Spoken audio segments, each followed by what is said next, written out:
আজকে ছিল সিমলা মানালি ট্রিপের আমার বেস্ট দিন, কারণ আজকে আমি ফার্স্ট টাইমের জন্য স্নো এক্সপিরিয়েন্স করব। আজকে আমরা যাচ্ছি সোলাং ভ্যালি, দেন ওখান থেকে যাব আটল টানেল। তবে ওখানে যাওয়ার আগে কিন্তু এই লোকাল ড্রেসগুলো ভাড়া নিতে হয়, যার কস্ট পড়ে প্রায় 250 রুপিস পার পার্সন। দেন আমরা পৌঁছে গেছিলাম সোলাং ভ্যালি, আর ওখানে গিয়ে কিন্তু আমরা প্রচুর মজা করেছি। আর ওখানকার ম্যাগি ট্রাই করতে তো একদম ভুলো না তোমরাও। আর তারপর ওখান থেকে লোকাল গাড়ি ভাড়া নিয়ে আমরা চলে গেছিলাম আটল টানেল, কারণ আমাদের গাড়ি ঢোকার পারমিশন ছিল না।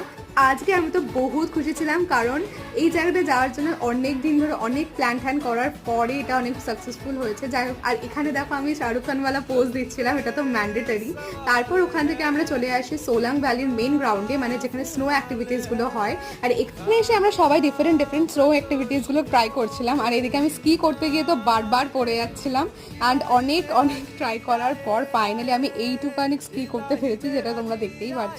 আজকের দিনটা তো আমার এভাবেই কাটলো। দেখা হচ্ছে নেক্সট ভিডিওতে, ততক্ষণের জন্য বাই।